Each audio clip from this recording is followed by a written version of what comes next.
So I'm gathering everybody. You guys, we got an amazing conversation coming up with Chichi Agorom.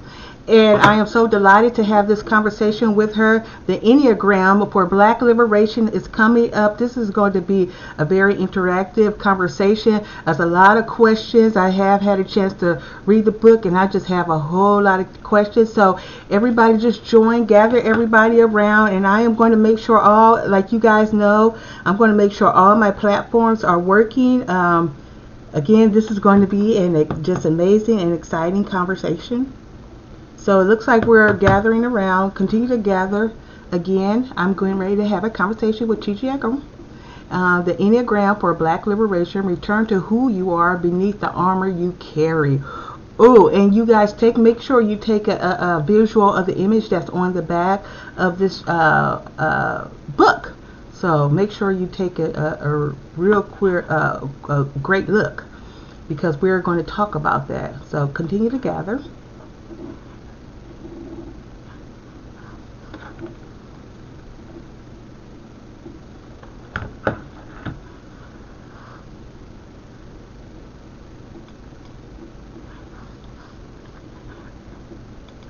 Hello everyone.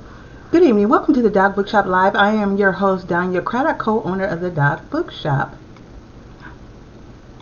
The Doc Bookshop is a family-owned and operated full-service bookstore in Dallas-Fort Worth. The mission of the Doc Bookshop is to inspire, inform, and educate customers through books and book-related events. We do have our space open now for events, so please review our events calendar to see the upcoming events. Among books, the Doc also sells greeting cards, personal care, home care, beverages, candles, novelty, and gift items. Again, we are open for events, so our meeting space is available. I have an exciting conversation today, as usual. Each and every week, I try to bring you some great, exciting conversations. It's basically news that you can use. So today we have Chichi Agorom, and Chichi is a certified Enneagram. You guys, I'm going to massacre this word. This is the book I'm working on. Teacher with the Narrative Enneagram. I'm going to go ahead and bring her to the platform while I talk about her, and you are live. Yes. Let me make sure.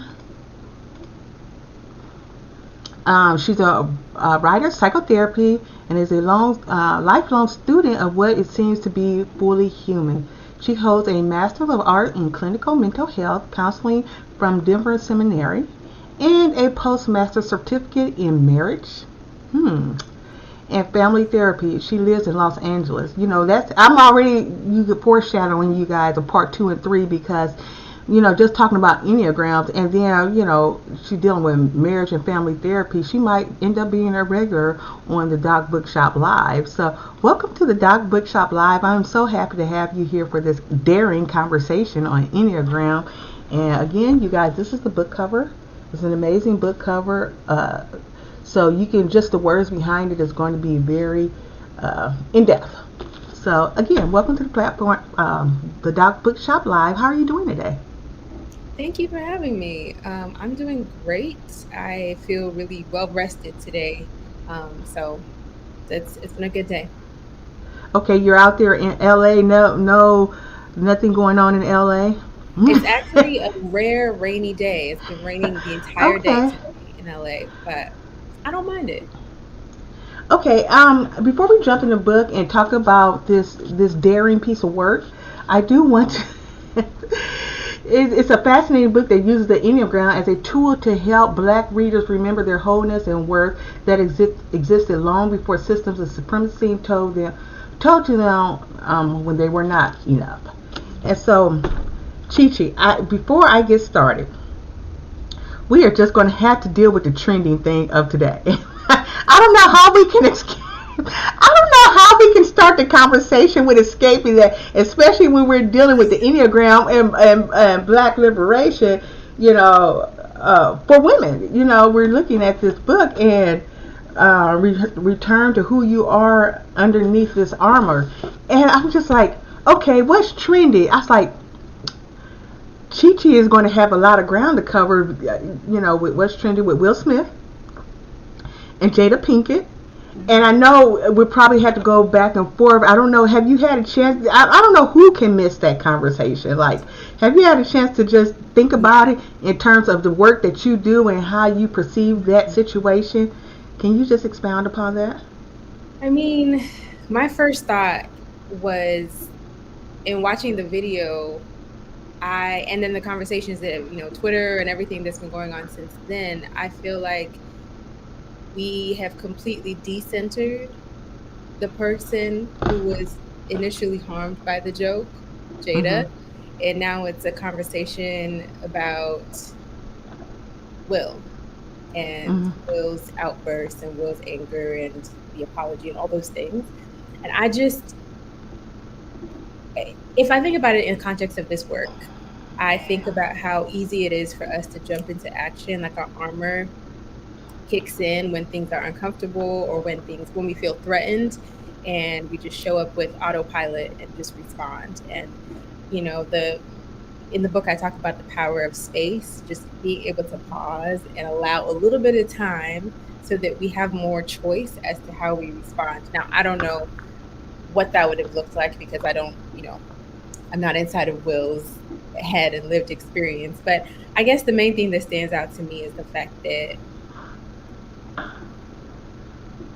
this conversation is now centering Will as opposed to Jada, who was the one the joke was targeted towards. And there are many nuances to the conversations, but I am critical of the way that some folks are like applauding his response.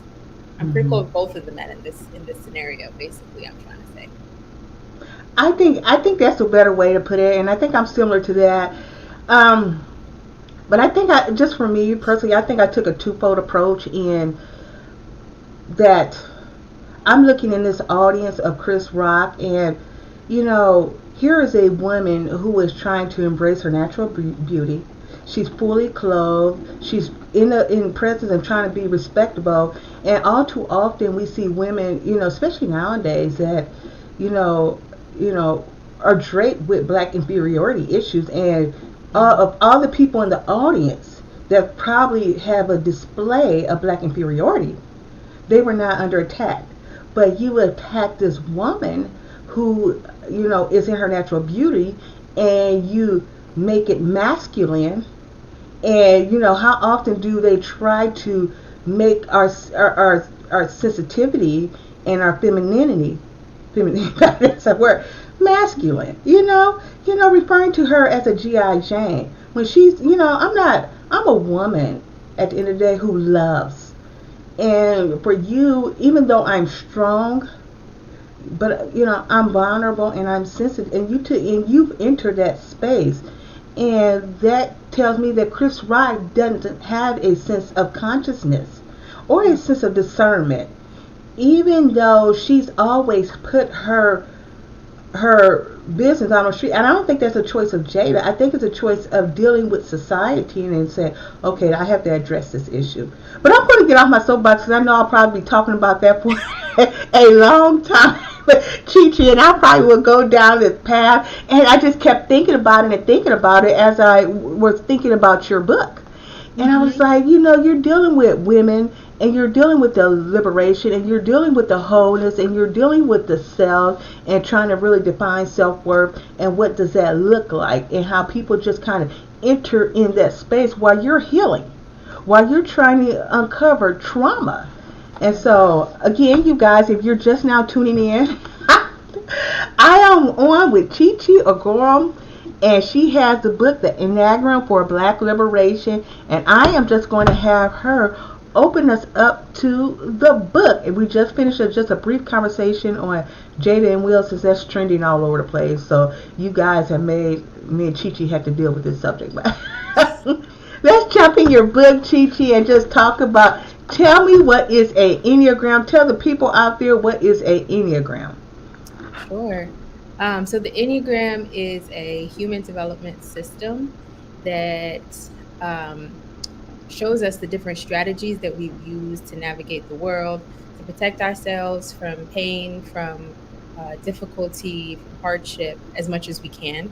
And the invitation of the Enneagram is for us to be able to see that we are more than our survival strategies. We're more than the personalities that we have to put on sometimes as a way to remain safe or gain some access to love and worth and belonging. So, according to the Enneagram, there are 9 different types, 9 different personality types, and one of them is your primary type. It doesn't really change over time. It can soften. It can change the way that that you express it, but the core motivation of the type doesn't really change over time. And it's kind of the concept is that when we come into the world as fresh, innocent children who believe, I should be loved as I am. I should have access to safety and security and have my needs met. When real life happens and we experience some sort of pain, some sort of suffering, some sort of struggle, even if it's just like minor things, it creates this, it kind of shocks us into this reality that maybe I don't have access as directly to things that I need. So I need to figure out what to do to get what I need to be okay. And that's how these personality types are formed. We start to respond in certain ways, avoid certain things, try to show up as certain parts of our personality, but hide the other parts because we think that maybe they make us less worthy of belonging or of love or acceptance. And we do that over time, and eventually that becomes so second nature that it's just like autopilot. I don't have to think about it anymore. It's just how I show up in the world. And so really the invitation of the Enneagram is to be able to understand those personality types so that I can create space between the rest of me. That the idea here is that my personality type, or my armor, like I refer to it in the book, is something I use to navigate the world, but it's not the entirety of me. There is still so much else to my full self that I will lose access to if I think that all I am is my survival strategy, all I am is my armor or my personality. And so the Enneagram invites us to create space so that we have more access to the fullness of who we are, and we have more choice as to when the armor is useful versus when we can put it down. Okay, we're going to break down this whole. I wonder, y'all. That was a lot. That was a lot, you guys, and I know it was a lot, but I wanted her to introduce us to the Enneagram on a high level. And in a everyday situation, I wonder, what is the Enneagram? Just in a basic layman's, just a 5-word or less, how can a person really understand the Enneagram and what it is? And then we're going to deal with your study of it. But just if you can do like 5, just give me like 5 words of an Enneagram, like for people that we're busy people, and and then we're going to continue to break it down for people. Continue to break down the 9 components. So if you could think of 5 words. 5 words. I mean, I would say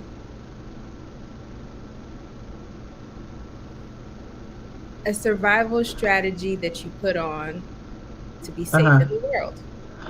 Yes, okay. Now we're going to really dive in and break down this concept, this Enneagram, because I think we've heard it in context of learning in a corporate environment, right? And now we're applying it more towards a Black liberation concept, correct? Yes. And so you study under a teacher at the Narrative Enneagram institution, right? And what was that experience, and how important was it to study in that format in the Narrative Enneagram institution? Just kind of explain us, walk us through that as we really unpack the framework of an Enneagram. Sure. So yeah, I studied under the Narrative Enneagram and did my certification with them. And I loved it because one of the priorities of the narrative is storytelling. It's focusing on people's individual stories. So it's less about, you need to know how this type shows up, or you need to know everything about this type, this personality type. It's more about how does this show up for this person that is sharing their story right now? What can I learn from this individual's narrative? It also, what I loved about it was that it puts a lot of the, I don't know if power is the word, but it's a lot about self observation. So rather than me telling you, oh, I think this is the type that you are, through the narrative, we ask questions to help you explore more for yourself. Like, is this true of me? Can I see these patterns in my own life? And I can offer feedback, but we really encourage people to observe themselves, to pay attention to their patterns. I would say that's one of the biggest differences between the narrative method and other methods. It's just the storytelling portion. So by that, for example, what I mean is at a narrative training, there's probably maybe 50%, maybe less than that, is somebody teaching, but then we teach through the use of panels. So if we're talking about type 9s, for example, the people who identify, excuse me, with that type in the room will go sit up on a panel, and then we'll be asked questions, and they'll get to share from their experience of what being a 9 looks like in their everyday life. And that's how the rest of us learn, rather than just it's a one size fits all. Does that make sense? Yeah. Now, is there a like a test or a test that's giving, or a bunch of questions that says you're a type 9? Is that a true way of looking at it? Is some type of assessment that is giving to individuals? Mm-hmm. Yeah, there are. So we do have a test, but it's you can order it from the Narrative Enneagram, and it's just like 9 paragraphs you can read through on your own and kind of rank your top 3. Or you could work with a narrative, like a trained narrative coach or practitioner like me, and I would do a typing interview, which is like 45 minutes, and I ask a series of questions, and I just about yourself. Like, I'll ask you things like, what's your relationship with anger like? What does success mean to you? How do you make decisions? Things like that. And I'm listening for how you respond, and keeping track of, core motivation that runs throughout your answers. And then at the end, I give feedback and say, this is what I heard. This is the type that's most consistent with. How does that fit for you? I am. I don't know if you have time later. Usually, you ask somebody to read from the book. And I almost think I want to ask you, I don't know how open I will be with answers, but if we go through the scenario, just a basic scenario, like a mock type of scenario, maybe you can show us how it's worked as we progress through it. And, I'll put myself, what you call it, in a hot seat. I'll put myself in the hot seat, and we'll just figure it, and so people can get a clear actual understanding of how this Enneagram process works and how it's used for liberation. We're going to get to that. How long has the Enneagram study been around? I know we're looking at it in like, I think you said it was in certain sacred circles, but how long has the Enneagram concept been around? There are 2 ways to answer this question. Okay, great. The modern, what we have today is what we would call the modern Enneagram, and that has been around in some form since the 13th century. So a long time. And prior to that, like, a lot of the origins of the Enneagram are found across different cultures and across different spiritual traditions. But this version that we have, that's paired with modern psychology, really was developed in the way that we use it now or I shouldn't say it in that way. It came to the U.S. in the 70s. Okay. Yeah.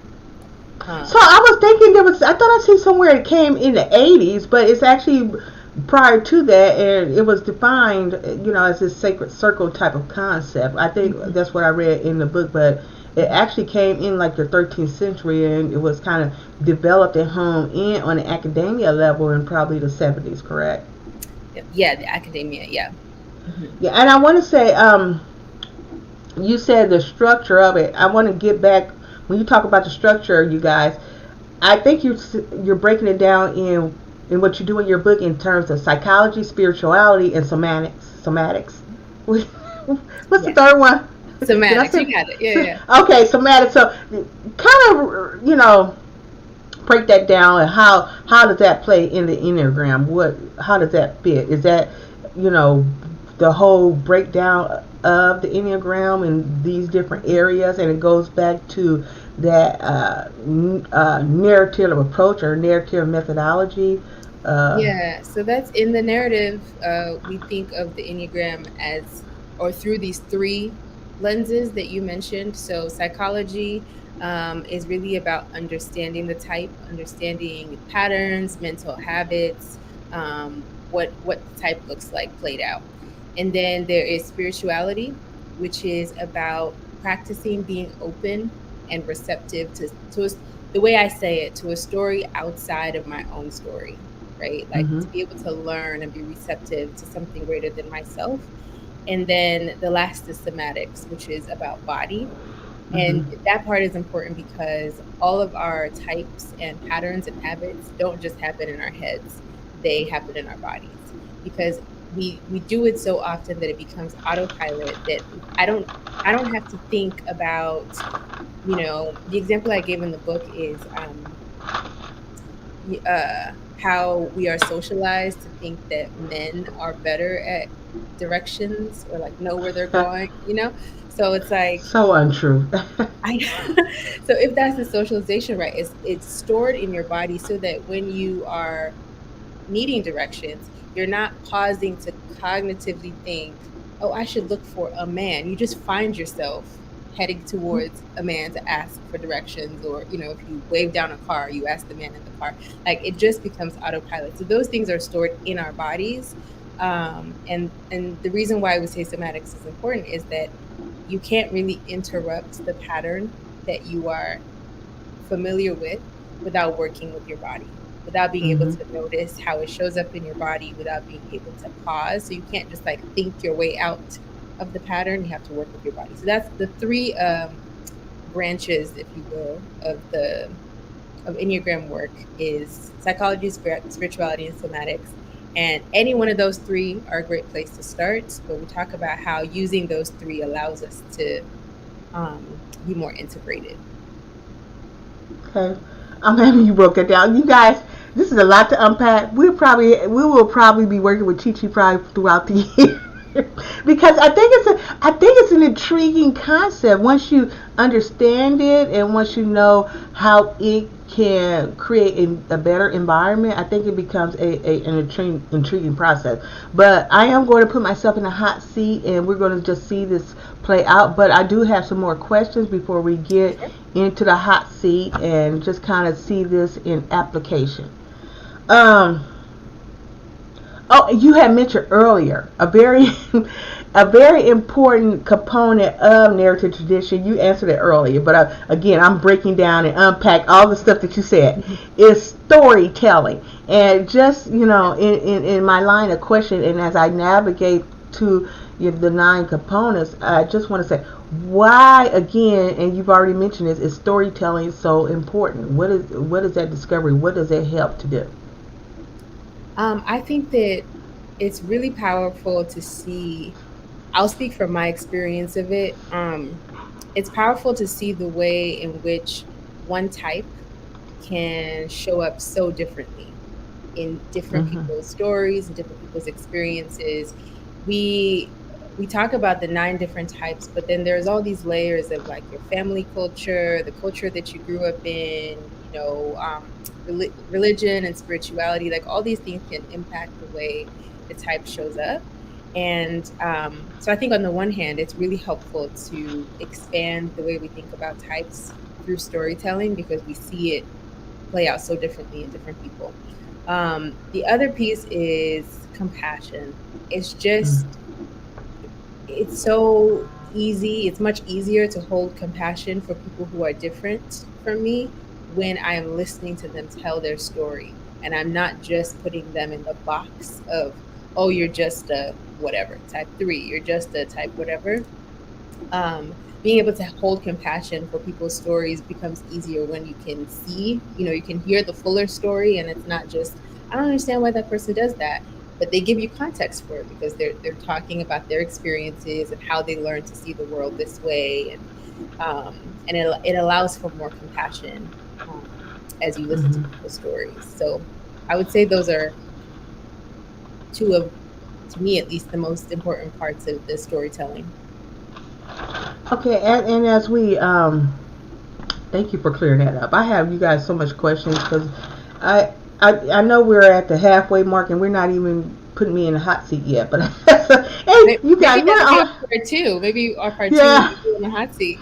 yeah, you right. But I want really people to get a feel. I might have to do it again, but I do want people. And maybe I'll open up more and more once we get into the hot seat. Or maybe I'll have some other people that can, get into the hot seat and we'll kind of, if they want to be transparent. But in the book, you talk about black women deserve to be free. How does that play into the Enneagram concept? How black women deserve to be, free. What does that fall under in context of this Enneagram? This concept. Yeah. Within this context, I believe that that's important because when I think of the Enneagram as armor, I think of, everyone imagines armor differently. So I'm sure if I asked you like what you picture in your head when I say you're carrying around armor, it could be like a bodysuit that you put on, it could be like a shield, it could be something that you hold. But whatever it is, it's something separate from just like getting to be, right? You have to put something else on or carry something with you. And when I was going through my training in the Narrative Enneagram process, I was often one of very few or the only black person in the room. And I was thinking about how these concepts around personal growth and healing and wellness and all of this stuff centered around the ease that people who are white and centered identities in our society, the ease around which they might be able to put down their armor, without facing the same amount of harm. Whereas for me, I felt like there are many places where I still need to carry my armor. I can't just show up to those places unarmored because they're not actually safe places for me. So what does freedom then look like for me? How do I access rest and ease and freedom if I'm still living in a world where my armor is necessary on a regular basis? And so I think within this context, what I'm writing about in the book is that rather than us saying being healthy or,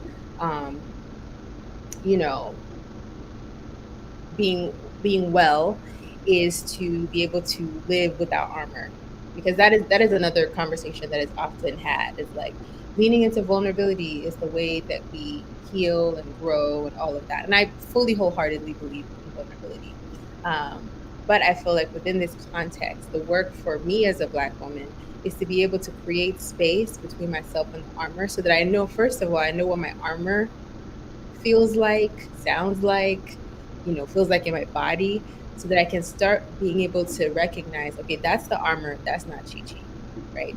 Chichi is the one who gets to pick up the armor when she needs it in a space that's not safe. But when I've created this space now between me and the armor, then I have the choice to go, oh, this space is safe. In this space, I am being offered love and acceptance and belonging. I can put down the armor and allow myself to be nurtured.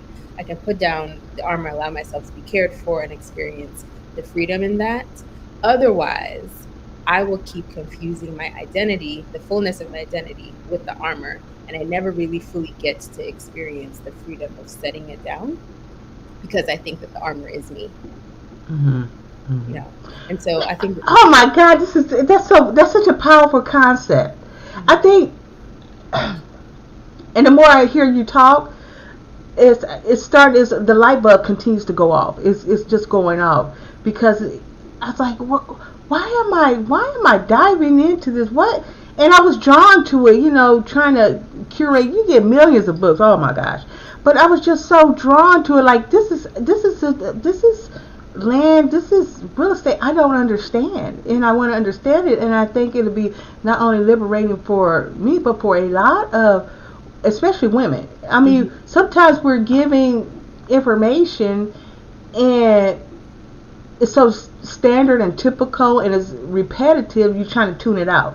But now I'm getting just this armor, and once you have that full knowledge and understanding of self and the world in which you live in, you know where to take it off and be okay with take it off, and then create space and then bring it back for your protection, because we are still in a world that everybody don't have the core understanding. So Yeah. I got you guys, if y'all just now tuning in, I am on with author Chichi Agorom. I had to pronounce correct earlier, and the Enneagram for Black Liberation. Return to who you are beneath the armor. And this is a fascinating book, and we're just diving in. We're taking a really actually a deep dive into this concept, and you're going to probably have to watch it again. You're going to have to get the book. I'll put it in the Facebook chat. For those that are on Facebook and YouTube, I'll put it in the chat. But if you're on the platform, you can go ahead. I know this is like new terrain for everybody. You can hit the green button and you can purchase the book. I believe we have a discount, so you can purchase the book. And once we, everybody has the book, or we'll dive back more into the conversation once people had a chance to really understand. Because to me, it's a concept that's been out there for a while, but it's a concept that we need to really understand, and that really deals with the exploration of self on another level. It's just not the knowledge of self, or you're going on the sabbatical. You're doing some deep thinking, in terms of psychology, spirituality, and somatics, and those are different components in terms of the discovery of who you are. Okay, now let's go to the core of why you titled this book. Let's just break it down. Why did you say you call it a tool? Why is this a tool for liberation? Why is understanding Enneagram a tool for liberation? It's a great question. I think there are many tools that can help us in the path to liberation, and this is just one. So, like I say in the book, if it works for you, great. If it doesn't work for you, use another tool. But I think that this can be a powerful tool because I see so much. I see this within myself, and then I see this in other Black women, where there's just so much energy and so much effort that is put into the way we have to show up in the world, whether it's between respectability politics, to the way that we look, to us needing to be exceptional in order to be worthy of, acceptance or applause or whatever. There's just so much that we carry with us. It's like multiple layers of armor. And I believe that while we will still continue the fight, the fight will continue for the liberation of all people, I believe that we don't have to wait until that battle is won before we can access ease and rest and freedom and pleasure and joy. But that it is much harder to be able to access those things if we are constantly armored. Because the armor, our types create like a filter, a one-sided story filter where everything comes through. And if everything is being processed through this filter, then I'm not really getting to fully experience. I'll give you an example from one of the types. In the book, I write about how the sevens, which are known as the enthusiasts or the epicures of the Enneagram, they believe they have to keep life optimistic and fun and positive so that they don't get trapped in pain or suffering or anything that feels like a limitation. Could be wrong about this, but my theory is that particularly U.S. Black culture um, looks like seven culture, where when things are difficult, the easiest thing for folks to do is to make memes, make jokes, like find ways to lighten it so it doesn't feel as heavy, because so many things already feel heavy, right? So it's like, Mhm. rather than feel like I'm going to get trapped with, in more suffering or more heaviness, I'm going to lighten it. I'm going to, use humor and, turn up and music and all these things and jokes to make things feel less heavy. And that can be really helpful because, again, things are really heavy, and it can be helpful to have this access to lightness. But if your story is that that's the only thing that's true, that's the only way to be, then you don't have access to the part of you that's really holding grief or really holding pain or hurt. And what we know from psychology is that those things don't, those feelings, those experiences, they don't actually just go away because you ignore them. Mhm. They're trapped in your body. They'll come out sideways, right? And so it doesn't benefit our actual healing and our actual liberation if we don't have access to the full spectrum of what it means to be human. And our types give us only one side of that, one Mhm. entry point into the experience of being human. But being able to set the armor down, or at least create space between self and the armor, allows us then to be able to explore. If I'm a 7 and my story has been, I have to keep things light, I can't let things get too depressing or too dark, like just positive vibes only, then what happens when something really painful occurs and I don't know what to do with it? I don't know how to sit with it. um, but my body is carrying it, right? Like, Mhm. because I'm trapped in this story that says I have to keep things positive, I might start to judge myself for not being able to snap out of it really quickly. I might start judging myself for um, not being positive enough. Meanwhile, part of healing looks like being present with, okay, right now what I am holding is grief. I can make space for that and trust that I won't be trapped here forever, right? The lightness is still available to me. It's not either or. Mhm. But in nine different ways, all of our stories are that it's either or. Either Mhm. I'm, chill and easygoing and don't cause any conflict, or I am kicked out of belonging if I say what I need or, state my opinion. So in nine different ways, there's that either or. And yeah, the access to liberation and access to ease and freedom and healing right now, while we still continue to fight, I think is possible when we are able to create that space between, this is how I have to show up in the world sometimes, but it's not the entirety of who I am.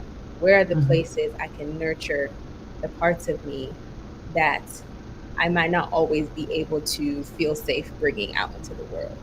Uh, Mhm.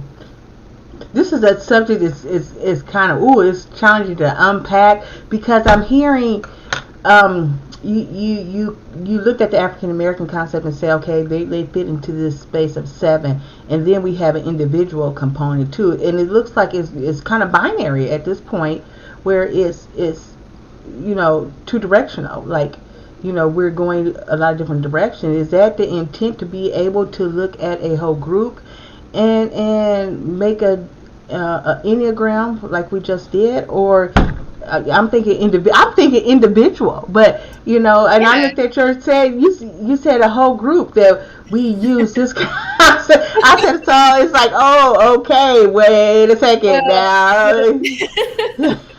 Well, I just threw that let in as like, to use a particular culture as an example. And you can do that. Like the US in general is, called a three culture. But I think the best place to start is individual. The best place to start is understanding for yourself how your type shows up in mm-hmm, your life and in your body and all of those things. I think that the cultural part is helpful when it helps us see how collectively we show up, mm-hmm. like, um, but that doesn't, the first place to start is internal. Okay. Yeah, let's Okay. let's forget that I mentioned that. Okay, let's go through 1 through 9 really I know real quick. We're gonna have to go. We're gonna have to do a part 2. But a 1 through 9. What is the 1 through 9? You said 7 was enthusiasm, but what is the one Oh, with just like a superior? brief Yeah. example of you. Okay. So type 1 is called the perfectionist, Mhm. and ones believe that they have to be good Mhm. and do the right thing in order to have worth and to belong. So their armor is goodness. Mhm. Um, for twos, they are the givers on the Enneagram, and they believe that in order to be loved and accepted, they have to be seen by other people as helpful and as generous. So they spend a lot of their time taking care of people around them, and in doing so, forgetting about what they actually need.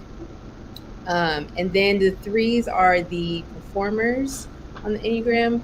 Um, threes believe that in order to have acceptance and love, you have to be seen as successful, and you have to be seen as capable. So you do the things that help you shine in that way, in order to gain applause and recognition and approval.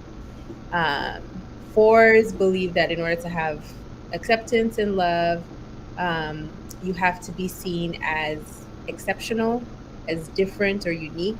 So you have to bring something to the table that other people are not bringing to the table, so that because of that, you are now seen as somebody who's worthy of acceptance and approval.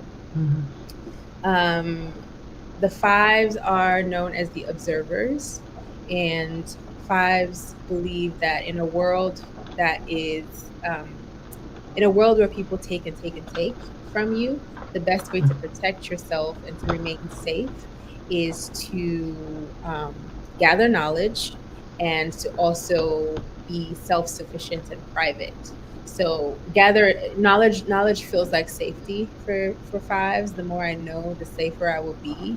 And so there is. I apologize for that noise if you can hear it. That's okay. Oh, that's okay. So they collect knowledge around things that they're interested in, but they also prioritize being self-sufficient and being private people to Mhm. protect from everyone else's demands on their time and energy. Sixes believe that in Well, order to let me pause right there because I know a lot of observers. And, do you yeah, and what do you do when you find these people that are trapped in that observer? I guess I shouldn't have stopped you, but because sometimes it seems like that can be a prison, mm, like especially I'm in the book industry, right? And right. so I have a lot of people that are observers. They gather knowledge and information. I mean, I just in that space is that a what do you do when you find out or somebody that's that observer, or if that person knows that of themselves? Hmm. I What think do you do with that information? Yeah. From the outside, supporting somebody who's an observer can look like inviting them into uh, participating in life, because they're comfortable. What is most comfortable for them is to observe. So almost kind of be like, I'm floating above, just watching everything. And so Mm-hmm. the invitation is to join, like participate in life. But remember that their fear is that if I participate, you'll take too much from me. You'll ask for too much time, too much energy, too much whatever. And so the best way to protect myself is to, kind of stay separate and just watch. Um, so I would say a reminder for observers is that it actually takes more energy to constantly keep yourself withdrawn from other people than it takes to participate, you know, Mm-hmm. in life. But I would say, I mean, there are many ways to support an observer. I'd say being aware, um, that this is their fear allows you to hopefully have more compassion for them, but to also invite them into little things at a time, Mm-hmm. instead of Mm-hmm. like, you got to come to this party that lasts for 4 hours, and they probably just won't show up at all. But Mm-hmm. like little things that don't overwhelm them, that can allow them to practice being present with reality instead of just checking out, um, could be one way. So how? What is the role that? What is it? to make a person know that you walk up to, I know what you are. You're an observer, and this is what we need to do with you. Don't do that. Okay, Don't so do that's two. I'm, you're just an observer. You're number 5, on the list. Okay, and now you need to figure out what we do with number 5. Okay, I don't do that. Okay, Yeah, okay. Let me just but stop there and go. I will say, I think that's really important, and I want to highlight that, is that when that happens, for a lot of people, it causes them to close down, no matter what type, not just 5s, but it causes them to shut down because it's somebody else, telling you, this is who you are, this is who I think you are. One of the other things too is that it can be really uncomfortable to realize which one your type structure is, because we all, as humans, no matter which of the 9 types, we all like to believe we're in control and that we are making all our choices, and I'm doing this because I want to do it.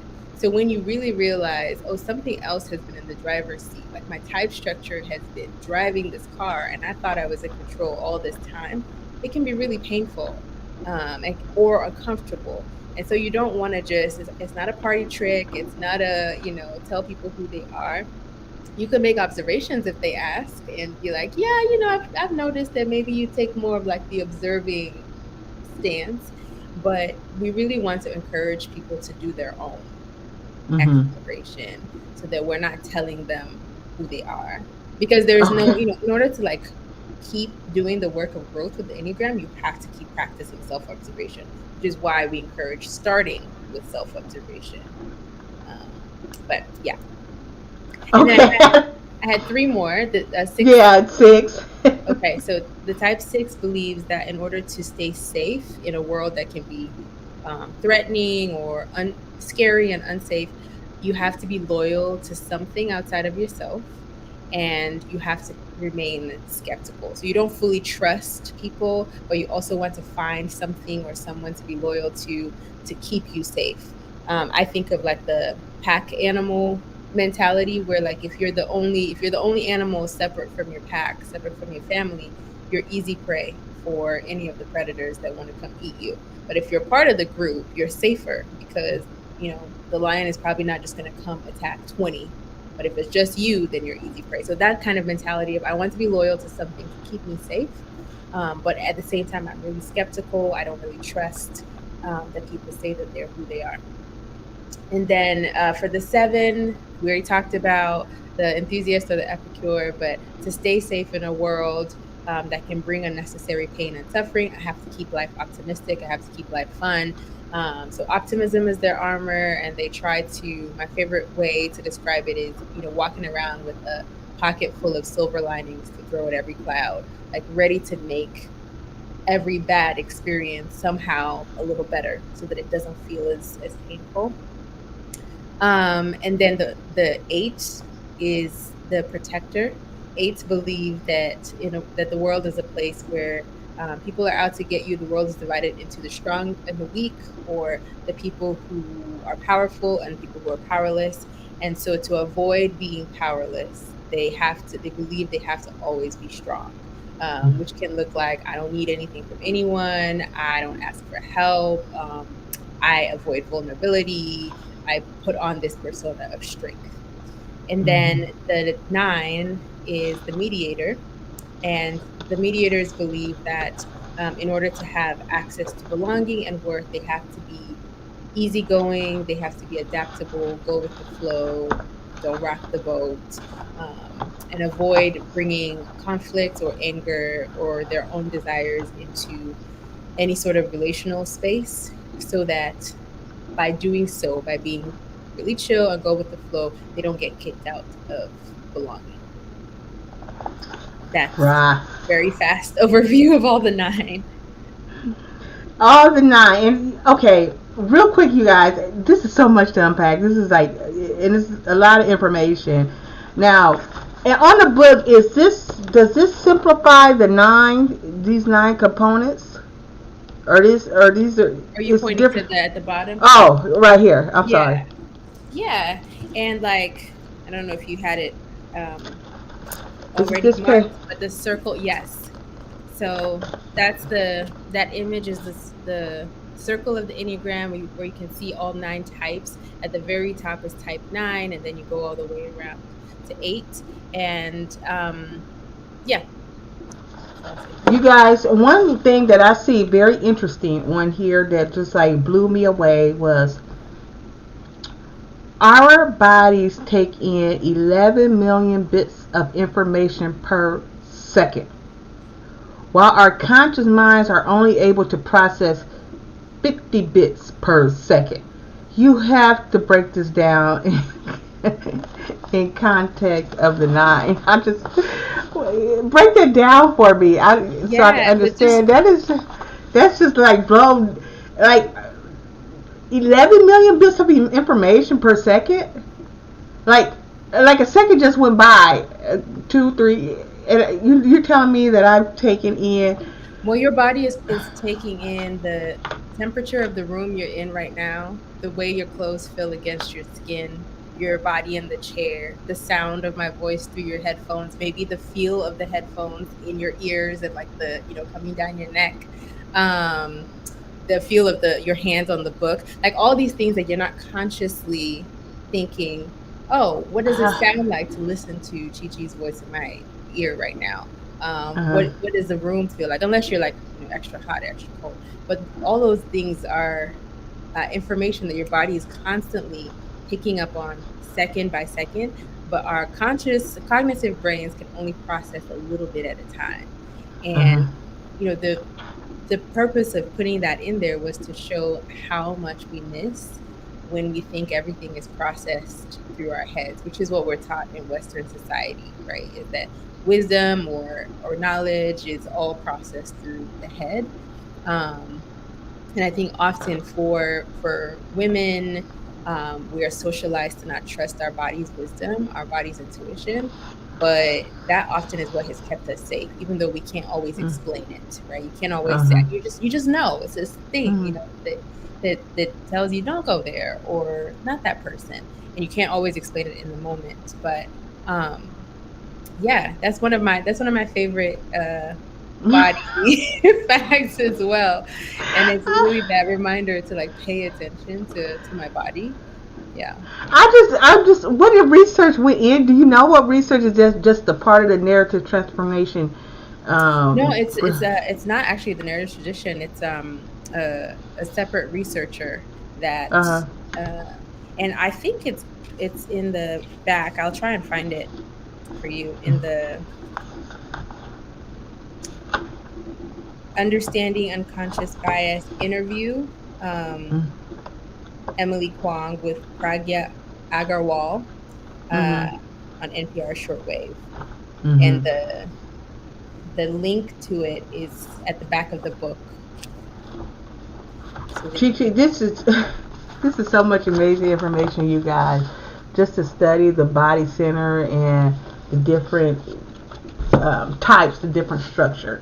And I do want to, before I let you go, I said I was going to put myself in the hot seat just so we can know how this narrative tradition work and this assessment. Is it something that we could do quickly, or it's not? You wouldn't really be able to get the full experience of it, because a normal one would be 45 minutes. So I could probably do like half the length of that, but definitely not in like 5 minutes. Yeah. Okay, so we will have to for you to do an assessment that says this is where you fit within the 9 components. This is where you fit, you're a performer, whether you're an observer or you're an enthusiast or a protector. You would go through a 45-minute session. And for some people, they don't, you might read about it and immediately are like, oh no, that one's me. I don't even need to go through it. So it's great for people who are like, I'm not really sure, or I'm stuck on 2. Like I think I might be this or this. But if you read about the types and you're like, I'm pretty sure this one is me, then yeah. Like playing with it, observing, being like, has this been true? Can I see patterns through the course of my life where I've been showing up in this way? Yeah. And I'm starting when reading it. I'm starting to see this is this person, and this is how I understand. And you said don't do that. A person has I this. mean, that's really hard not to do. I would Okay. say, like, I mean, you will think of people that you know. I think that what I would encourage is that you maybe allow that to help you build more compassion for them. And then just like, you can encourage them to read the book too, or like ask them if they've heard about the Enneagram. What I was saying not to do was to say, I read this book and you're definitely a 5 and you need to do XYZ. Because I think that would get people, that would close people off to being open to it. But it's hard not to think about people you know. I'm reading some of the comments on Facebook. Okay. And so I guess somebody's helping me break it down. A young man out here is helping me break this down, but he just brought it up into context, I guess, for people to help us out here. The 9 components: perfectionists, givers, performers, exceptional, observers, loyal and skeptical, optimistic, protector, and mediator. So he helped us out there. Thank you. And Thanks for the note. but I'm trying to understand. He might have to call in or elaborate on this. Where does a parasite into the 9? Wait a second. The 9 being a mediator. Where does a parasite into the 9? I don't know. He might have to retype that for me. Or a narcissist. I guess. Where does a parasite fit into the 9? Like, I don't know. Or where does a person that's a narcissist fit into the 9? So if you have the 9, where does this parasite fit in? I don't know. And then where does the narcissist? Oops, I'm sorry, I missed. Okay. Oops. I'm not sure I fully understand, but I will say that we try to stay away from making direct connections between mental health, like diagnosis, and Enneagram type, because they're not the same, right? Like any of the 9 types 1 through 9, could be narcissists. Any of the 9 types, right? So it's not a direct correlation, right? Type 6s have a lot of anxiety, so sometimes when people who have anxiety come to the Enneagram, they think, oh, I'm a 6 because I have anxiety. But any of the 9 types can experience anxiety. It doesn't make you a 6. So we try to keep those things separate, where it's not it's not a direct correlation. It's not. So anybody can have that narcissist trait. You could be a giver and be a narcissist. And be narcissistic, right. Okay, we have talked a lot, and I don't know if I've done the justice that it deserves, because I definitely want to revisit it, but I do want to read. I don't know if you have a section that you like to read and make sure that we've covered it. But I do want to read something in particular real quick. No, I would love for you to do that. I'm still here. I'm just going to plug my computer in. Okay. Yeah. It says, for Black women in particular, our Enneagram personality types reflect more than just our way of being in the world. They are shaped by armor that we use to protect ourselves from pain, suffering, and shame. Breaking down each Enneagram, which is what we did, breaking down each Enneagram type as a form of armor.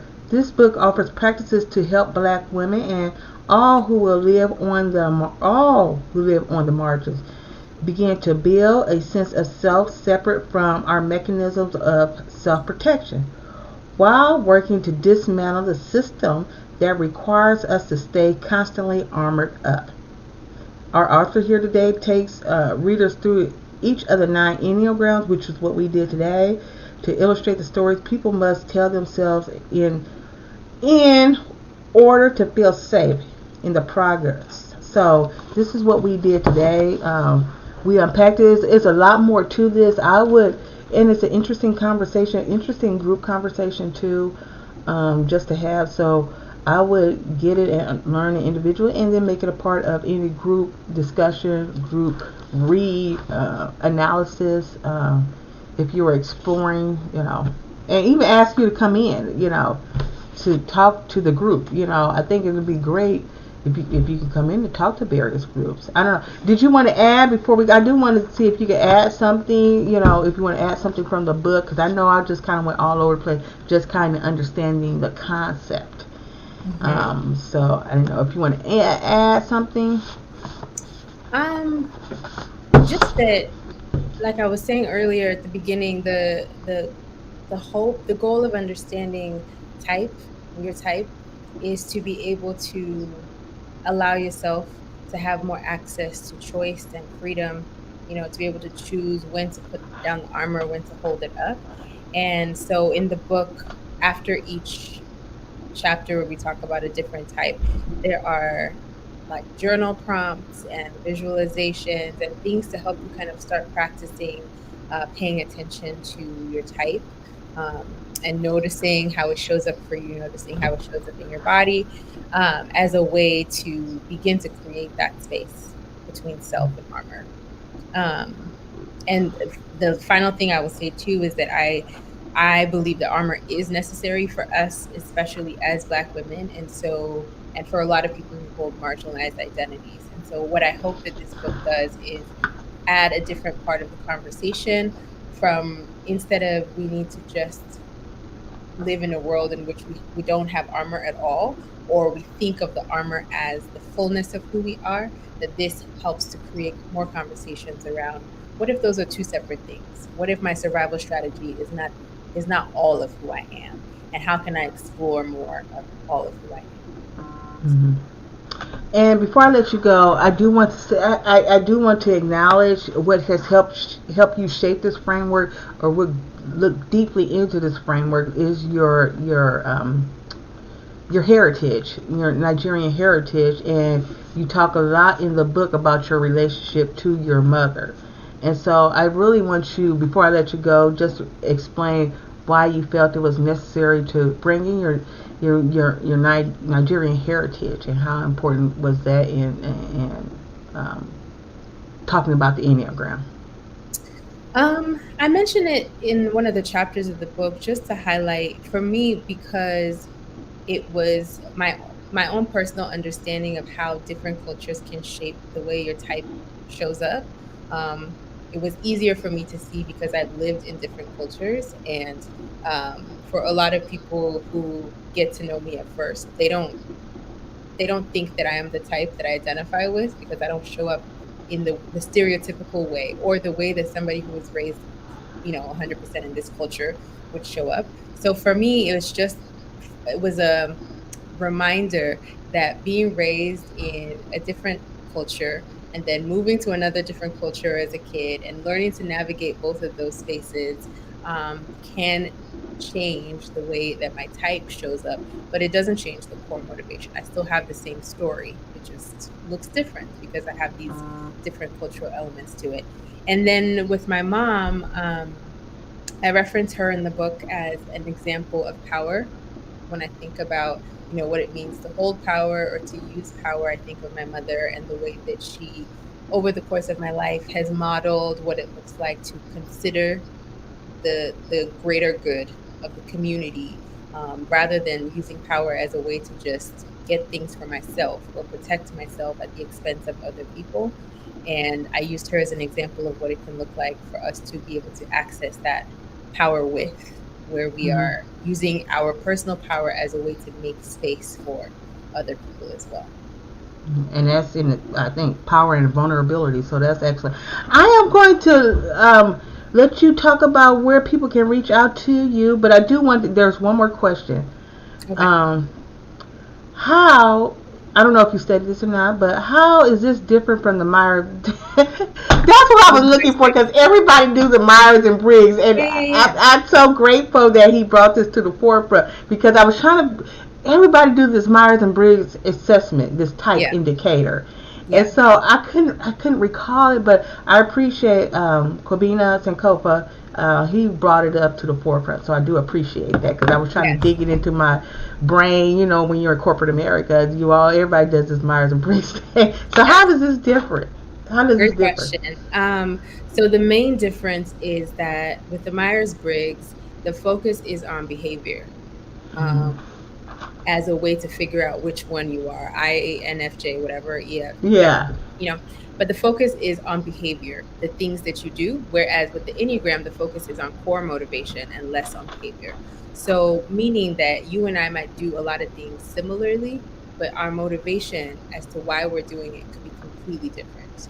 And that's why a lot of it is based on self-observation, because it's really hard to tell what a person's actual core motivation is just from watching what they do.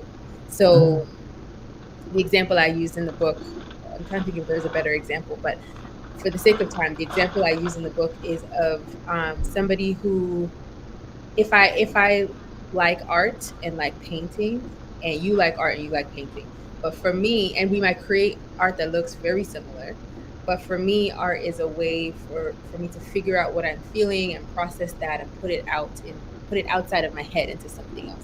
And maybe for you, art is a way for you to practice um, allowing yourself to be okay with imperfection.